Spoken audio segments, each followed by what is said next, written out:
age of technology, diversity and human rights, AI, climate crisis. Not long after we endured the big pandemic, the world is now facing another significant wave. The judiciary needs to be ready for the future amid waves of changing moments in the world. Judicial education at the crossroads, preparing for the future of the judiciary. IOJT is collaborating and interacting in the transition of these times, bringing together judicial training institutions and contributing to strengthening the rule of law. Since its founding in 2002, amid new challenges and crisis, IOJT has been considering innovative methodologies in judicial education, developing the capacity for judges and judicial educators to prepare for the future. This IOJT network offers an opportunity for us to overcome the obstacles we are facing together, while learning from and sharing with each other, embracing human rights, technology, and effective pedagogy. This conference will discuss a range of legal issues relating to the AI era and will address the acceptance of the technology in the vortex of change, re-examine the importance of the role and response of the judiciary to the climate crisis that has already begun. For the first time in Northeast Asia, the 11th IOJT conference is about to begin. Welcome to the 2024 IOJT conference in Korea. We hope to see the sustainable future of judicial education at a crossroads here.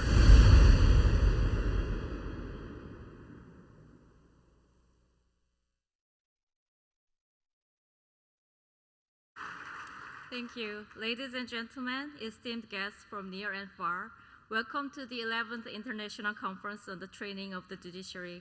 My name is Bumi Park, a judge and a professor from the Judicial Research and Training Institute, JRTI. It is both my pleasure and privilege to serve as your Master of Ceremonies today.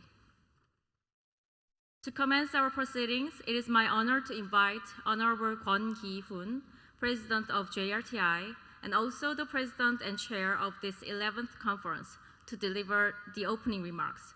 Let us welcome President Kwon with a warm round of applause.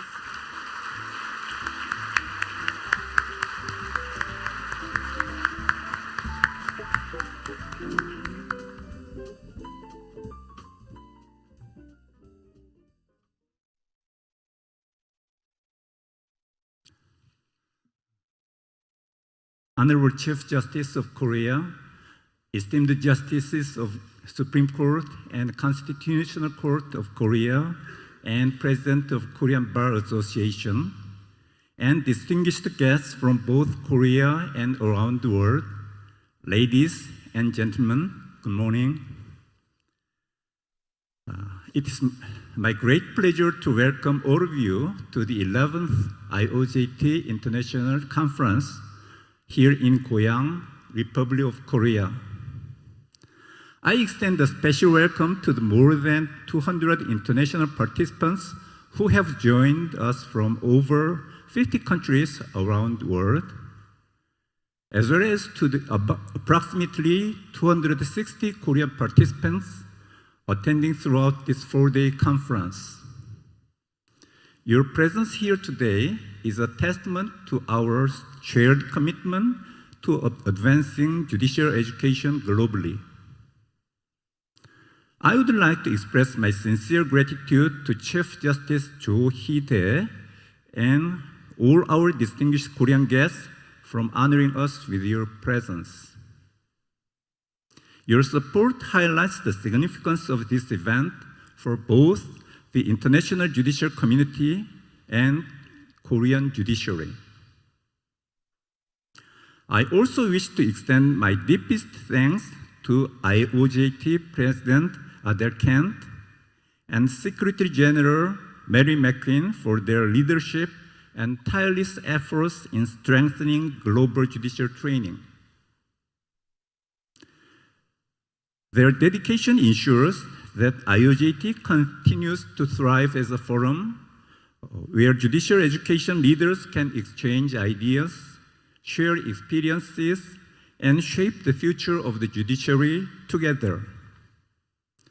As some of you may know, Ms. Mary McQueen was unable to travel to Korea due to an unexpected situation.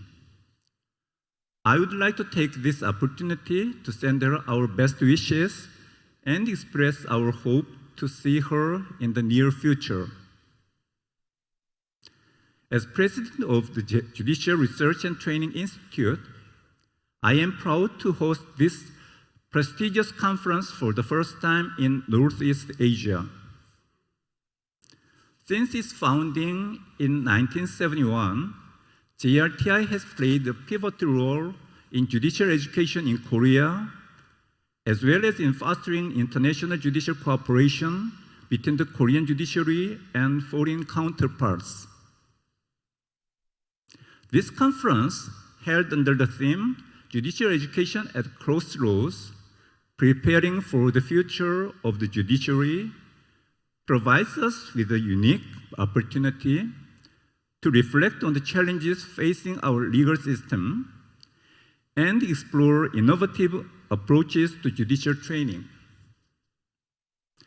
In an era marked by rapid technological advancement, increasing global interdependence, and evolving societal demands, our collective efforts to strengthen the judiciary are more crucial than ever.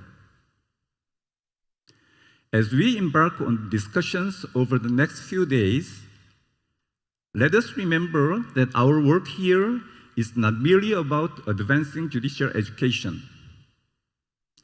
Rather, it is fundamentally about enhancing access to justice and upholding the rule of law worldwide. I'm confident that this conference will not only solidify Korea's contributions to global judicial education, but it also pave the way for even stronger international collaboration among judicial institutions in the future. As the president of the 11th IOJT International Conference and JRTI, I once again warmly welcome you all to Korea. I look forward to fruitful discussions and meaningful exchanges throughout the conference. Thank you.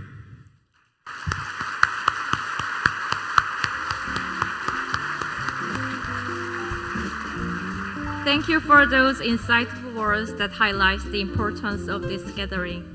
Next, we are privileged to have Honorable Adele Kent Casey and President of IOJT. Please join me in welcoming President Kent as she shares her opening remarks with us.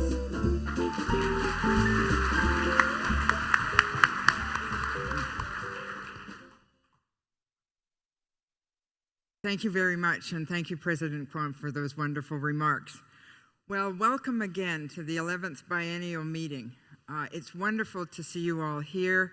I was at the second meeting in Ottawa in 2002 and several between then and now, and how it has grown in terms of the number of delegates and the breadth of people who are attending the conference. So thank you all for coming to Seoul for this meeting.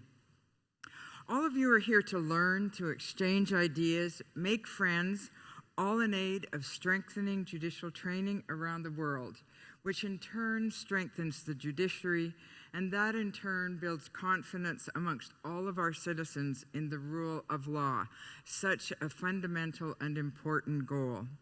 That is the mission of the IOJT, and I'm so pleased that all of you are here to join in taking a journey towards that mission. I was struck this morning by two things.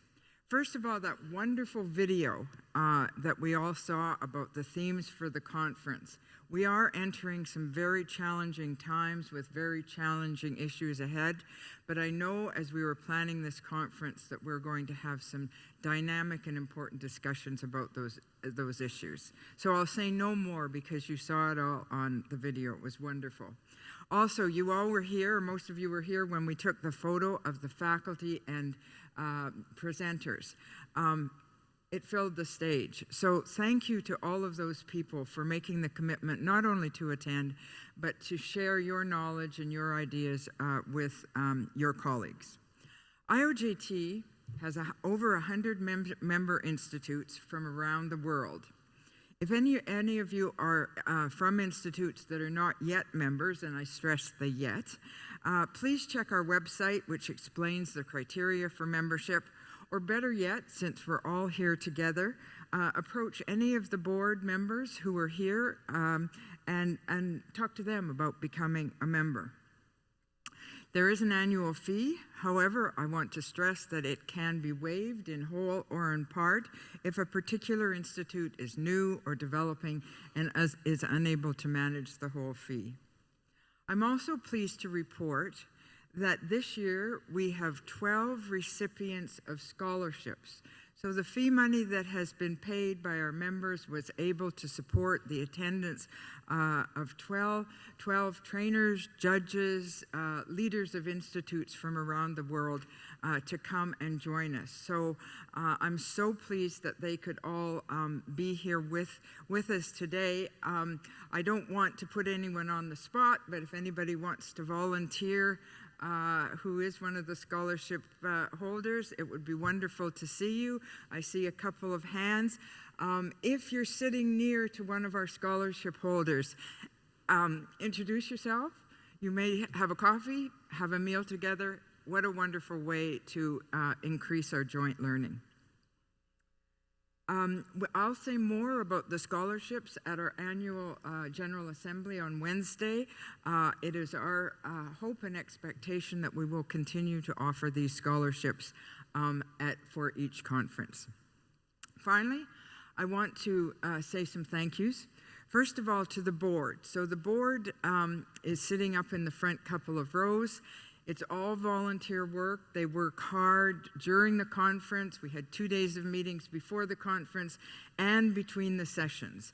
And so I want to thank all of you for the dedication that you've put in over the past years. Secondly, I think it is important to acknowledge the tremendous contribution of the National Center for State Courts. The National Center, located in the United States, is essentially the IOJT Secretariat. And without their support, IOJT wouldn't be able to operate. So to Mary McQueen, Stacy Smith, and everyone else, I know there's other NCSC members here, and to all of your colleagues back home, thank you very much for the support that you provide us throughout the years. And finally, as I said last night, it is such a pleasure to be in South Korea. I want to thank the President Kwon, all the Korean judges who are with us, to the organizers, to the JRTI. I can already see that this is going to be an exceedingly successful conference. So thank you very much for hosting us here. Thank you.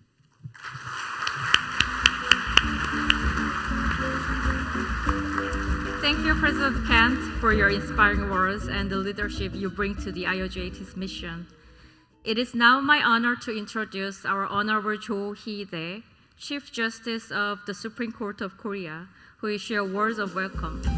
Please join me in extending a warm welcome to Chief Justice Jo with a warm round of applause. Thank you.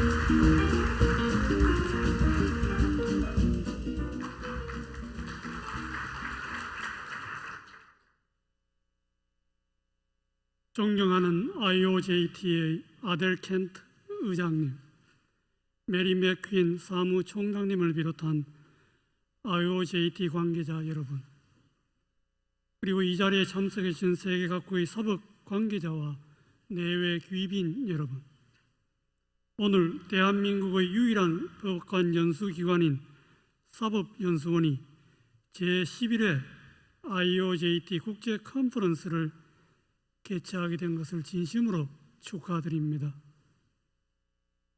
아울러 이번 컨퍼런스 성공적인 개최를 위해 애쓰신 권기훈 사법연수원장님을 비롯한 관계자 여러분들과 세계 각국에서 참석해 주신 사법 관계자 여러분들께도 깊은 감사의 말씀을 전합니다.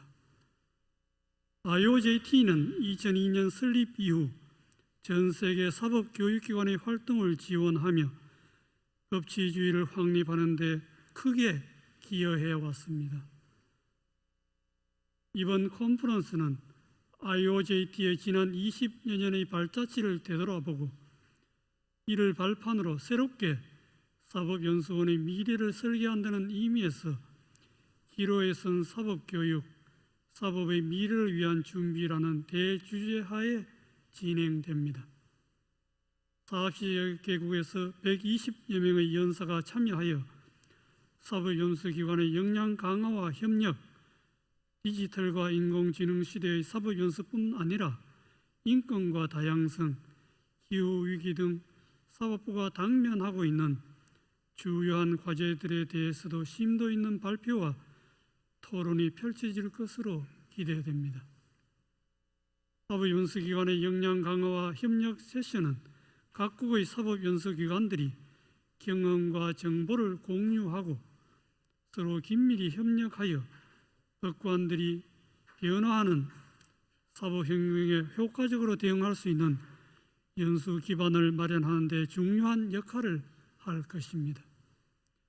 오늘날 인공지능의 발전은 사법의 효율성과 국민들의 사법 접근성을 높이는 중요한 도구로 떠오르고 있습니다.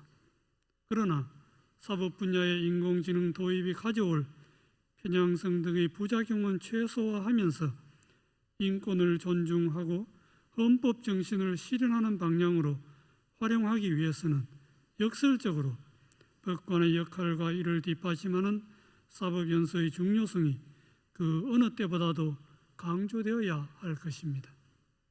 이번 컨퍼런스에서는 편견과 차별에 맞선 다양성과 포용, 형평, 기후위기와 같은 글로벌 과제들에 대한 논의도 심도 있게 다루어질 것입니다. 이러한 논의는 사법부가 사회적 약자와 소수자 보호라는 헌법적 가치를 실현하고 사회적 책임을 다하는 방안을 모색하는 중요한 기회가 될 것입니다. 사법행정의 혁신과 발전적 전략에 대한 논의도 핵심 주제로 다루어집니다. 사법부가 미래를 대비하며 지속적인 혁신을 추구하는 것은 법치주의 실현을 위한 필수 과제로 이번 컨퍼런스가 이를 위한 중요한 논의의 장을 제공할 것으로 기대됩니다. 성공이든 실패든 모든 경험을 공유하고 논의함으로써 우리는 준비된 미래의 힘찬 도약을 함께 시작할 수 있을 것입니다.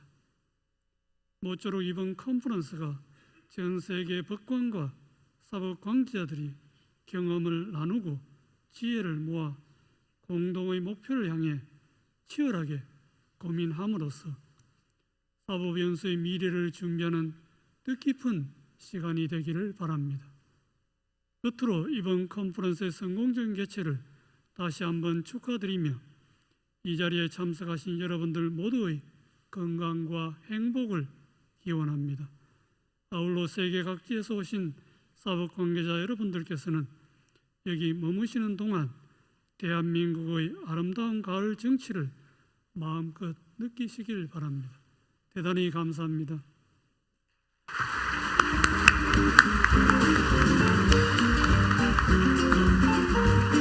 Thank you for the strong support you have shown toward the goals of this conference. We are also honored to have Honorable Kim Young-hoon, President of the Korean Bar Association, here today. Please join me in welcoming him as he offers a congratulatory message. Thank you.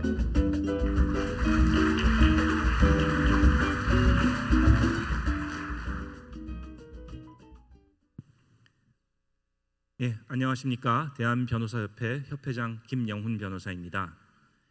제11회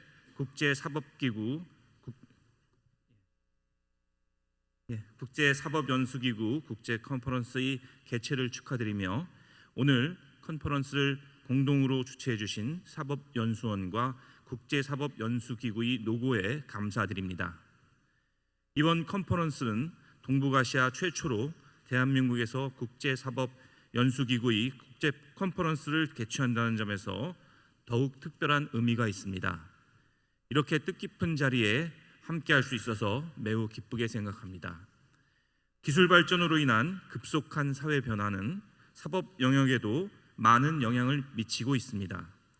원격 재판, AI 도입 등 편의성과 효율성을 위한 기술 활용 문제가 대두되고, 한편으로는 새로운 유형의 사건들이 발생하면서 구체적인 사건에 기존의 법 규정을 적용하여 권리 및 의무 관계를 확정해야 하는 등 사법 영역에도 적극적인 변화가 요구되고 있습니다. 그럼에도 불구하고 국민의 기본권 수호라는 사법의 본질적 가치에는 변함이 없습니다. 특히 최근 급격히 성장하고 있는 AI는 모든 산업과 사회 구조에 광범위한 변화를 가져다주고 있으며 전통적인 법률 시장의 구조를 바꿀 것이라는 예측까지 나오고 있습니다.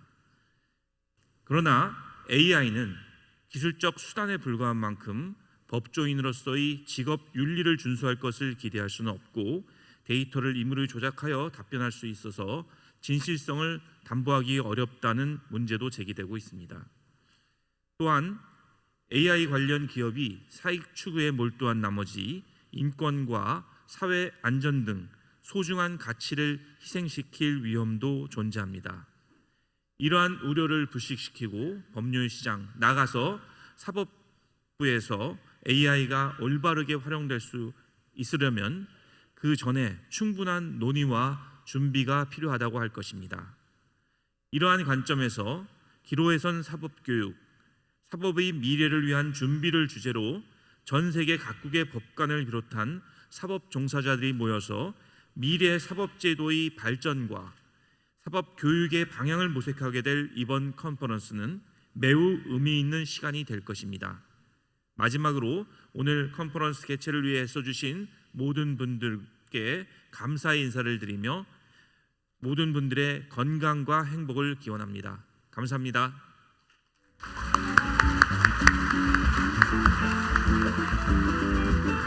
Thank you, President Kim, for your support for this important gathering. At this time, I'd like to take a moment to recognize the esteemed guests from the Korean judiciary who have joined us today. I encourage all of you to extend a warm round of applause as each guest is introduced. 호명되신 내빈 여러분께서는 자리에서 일어나시어 인사 부탁드립니다. 큰 박수로 환영해 주시기 바랍니다. First, we have Honorable Justice Seo Kyung-hwan, Supreme Court of Korea.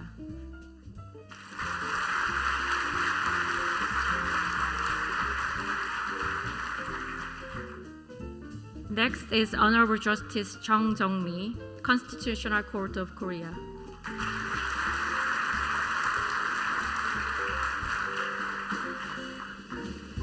Joining us as well is Honorable former Justice Kang Il-won, Constitutional Court of Korea.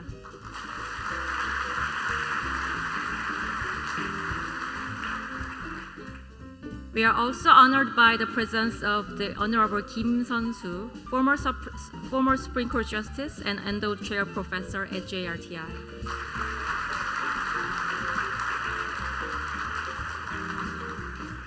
Next, we welcome Honorable No Jung-hee, also former Supreme Court Justice and endowed chair professor at JRTI.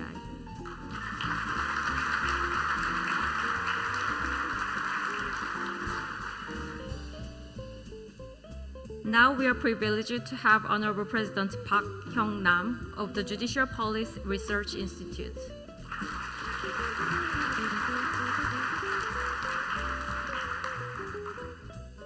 Please welcome Honorable Chief Judge Yoon Jun of the Seoul High Court.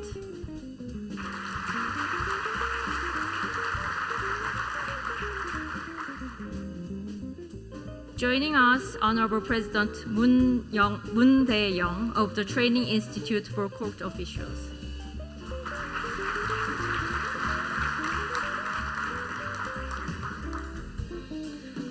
We are also joined by Honorable President Chun Ji-won of the Supreme Court Library.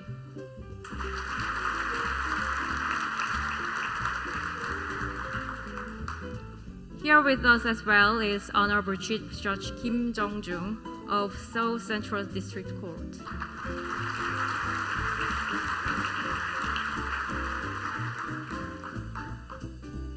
And finally, please welcome Honorable Chief Judge Jung Jae-sun of the Seoul Western District Court.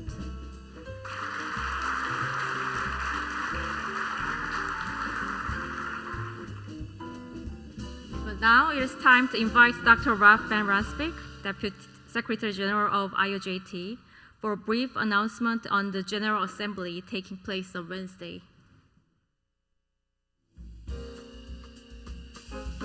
Please welcome me with a round of applause.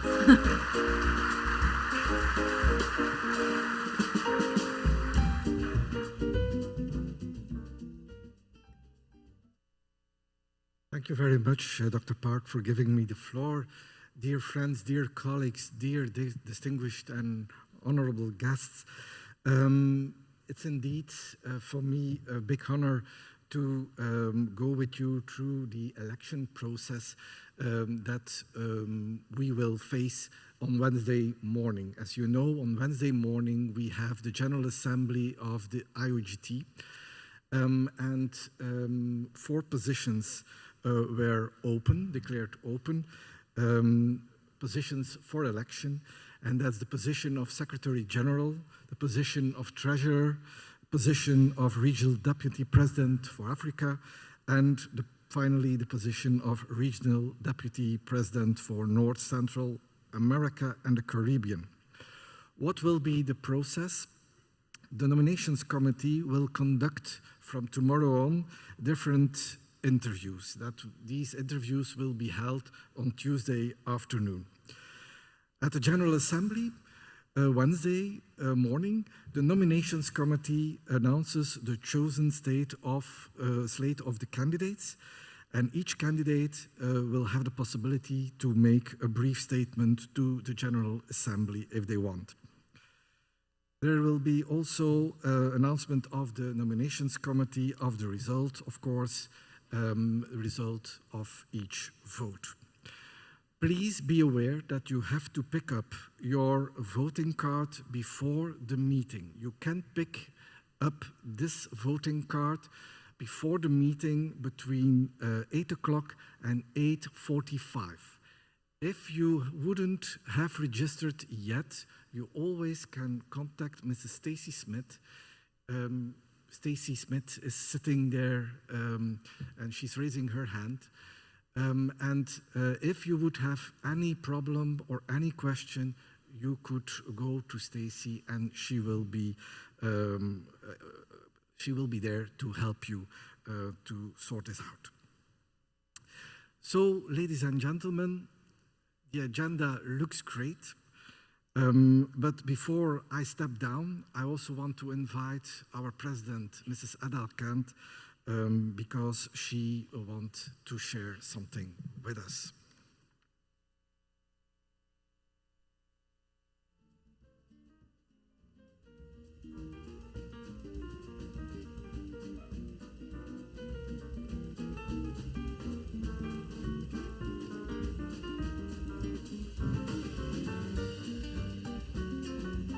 And if I could invite President Kwan to come up, please. So as President Kwan is coming up, I'll tell you a little story. Mary McQueen and I were very fortunate this past May to come to Goyang and the JRTI to start the planning for this program. And in the context of some conversations that we had about judging in Korea and judging in the United States and Canada, Mary and President Kwan started to talk about gavels. And it is my honor today, President Kwan, to present to you a an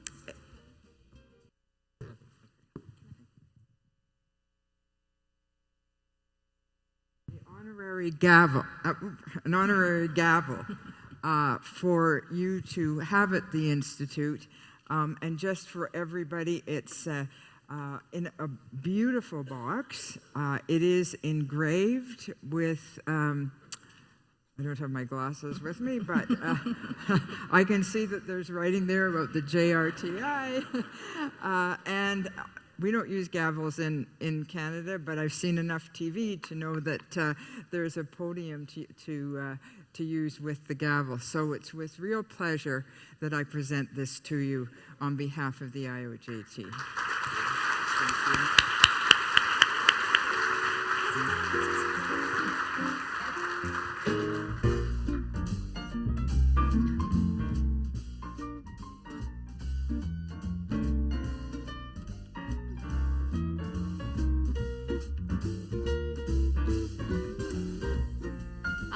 Thank you. Actually, in return, JRTI would like to offer a token of appreciation to IOJT, represented by President Adel Kent. And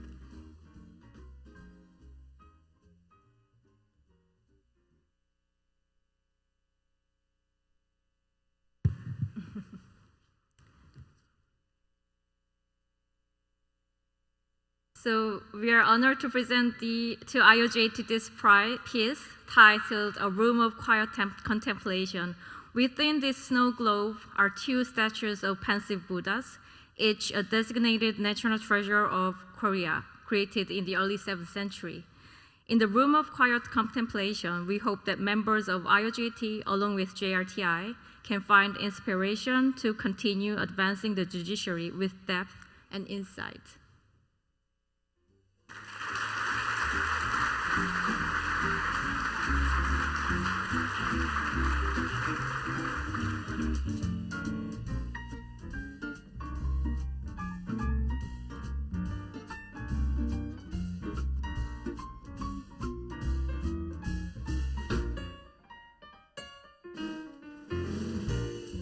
Thank you.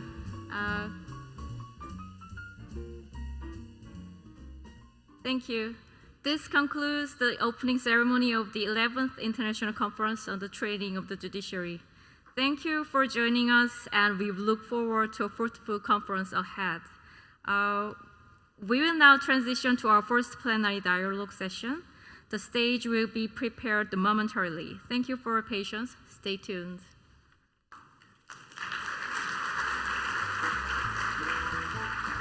So we have about 10 minutes to begin with the plenary dialogue session. So take your time and please be back by 38, please. Thank you.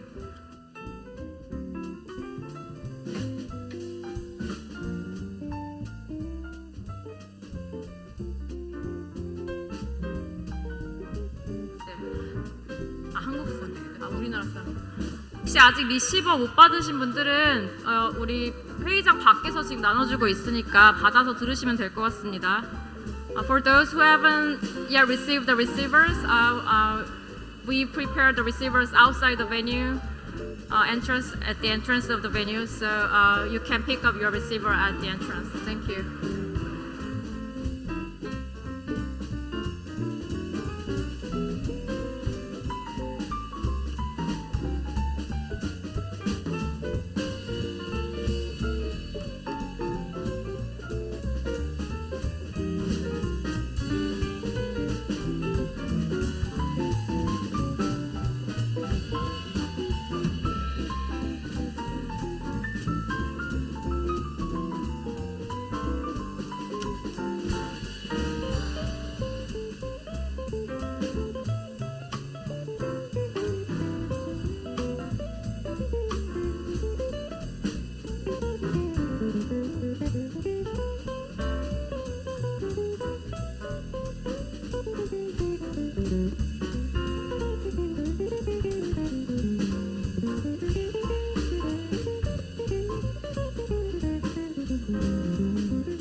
Ladies and gentlemen, the opening plenary session will begin in 3 minutes.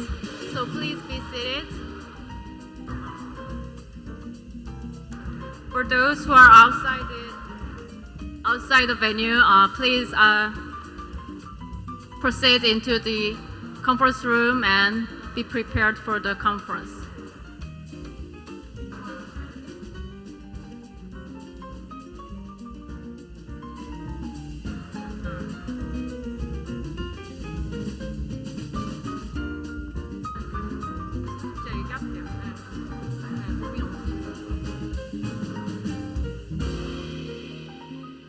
사람들이 안 그래도 물어보더라고요. 잘 모르는 사람이 많았어요.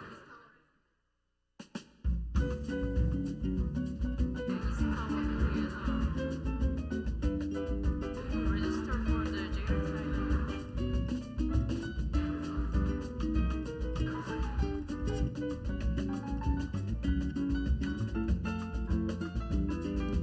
아유, 네네.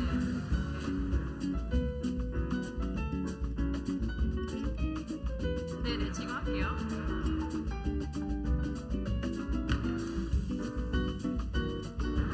Ladies and gentlemen, may I have your attention, please? The opening plenary session will begin in 2 minutes, so please be seated.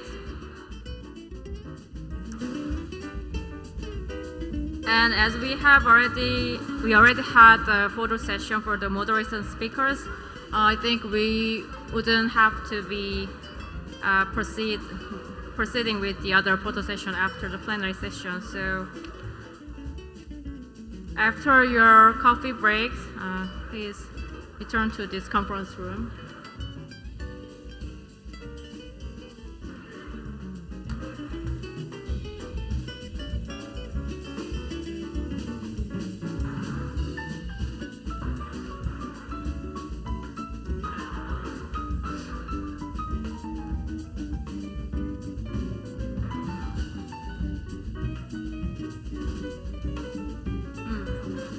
네, 알겠어. 크게.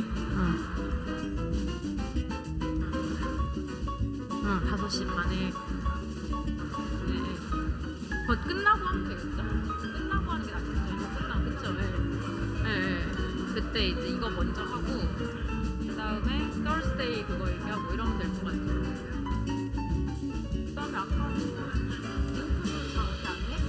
나 아까 뭐 여기 공지도 띄워놨었고,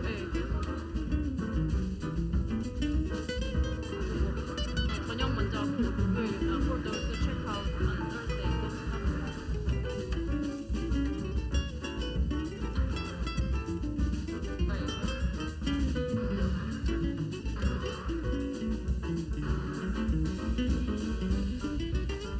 Okay, the plenary dialogue will begin in 1 minute. Please be seated. Thank you.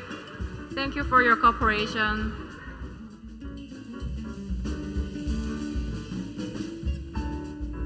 After the plenary dialogue, during the health break, 15 minutes of health break, you may take as many as photos if you want. So,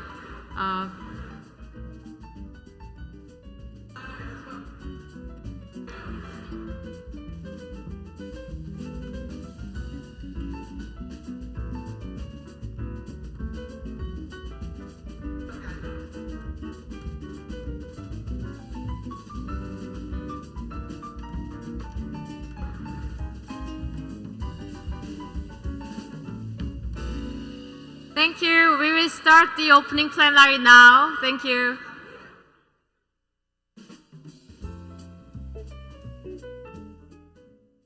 Ladies and gentlemen, may I have your attention, please? It is now my pleasure to introduce the chair of this one and only plenary session of this conference, President Adele Kent. With a wealth of experience and dedication to judicial education, she is perfectly suited to lead this important discussion. Please join me in welcoming President Kent. Thank you. Thank you. So you heard earlier, first of all, before I forget, Bami, you are doing such a wonderful job this morning, keeping us on time. Thank you. Thank you, Adele, and all the IOJT participants. Thank you. All right, so we know the theme of the conference, Judicial Education at the Crossroads. So we thought that we would start the conference off with this plenary session. We're going to hear from President Kwan, first of all, about the growth and development of the JRTI. Very interesting road they've traveled and a very successful one. So I'm looking forward to hearing about JRTI. I think it helps us to sort of situate us all in what we're doing here for the next 3.5 days. And then I have three wonderful panelists who are going to talk about a challenge. I've asked them each to identify a challenge that they see in judicial education. And I think you'll be very interested to hear about the challenges, talk a little bit about how it may in fact happen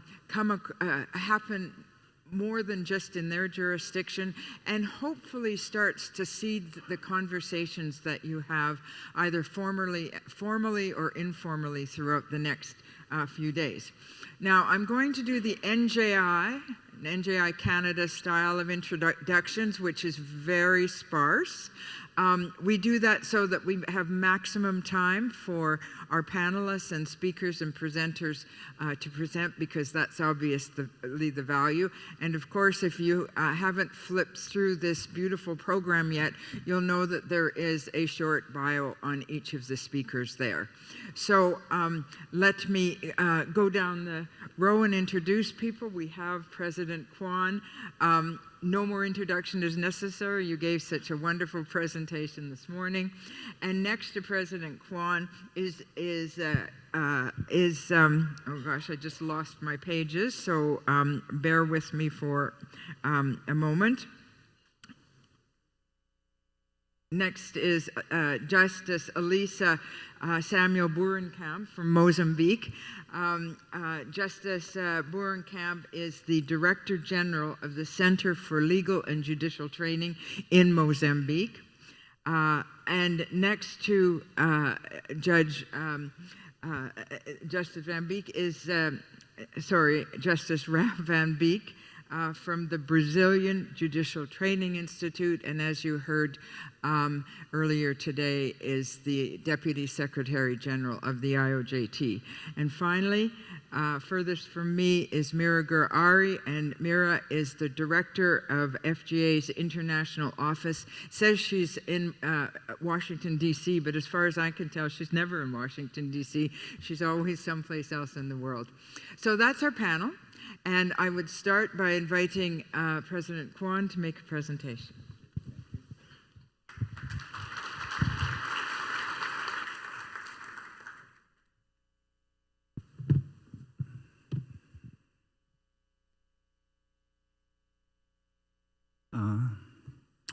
Distinguished guests, ladies and gentlemen, good morning.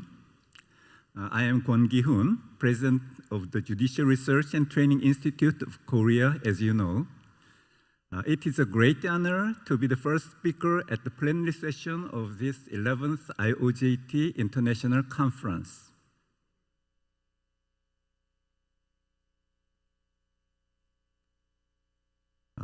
Today, I'll be speaking on the JRTI, discussing why we are at the crossroads in judicial education, and exploring the ways to further enhance training for judges. Before I begin, let me note that I will use the terms judicial training and judicial education to refer to programs for judges. The JRTI has a long history of training legal professionals and judges. Established in 1971, it is Korea's only judicial training institution created by judges and for judges. Historically, its primary function was to educate legal professional candidates. Those who passed the National Judicial Examination would enroll in the JRTI for a mandatory 2-year program. After graduating from JRTI, the legal apprentices could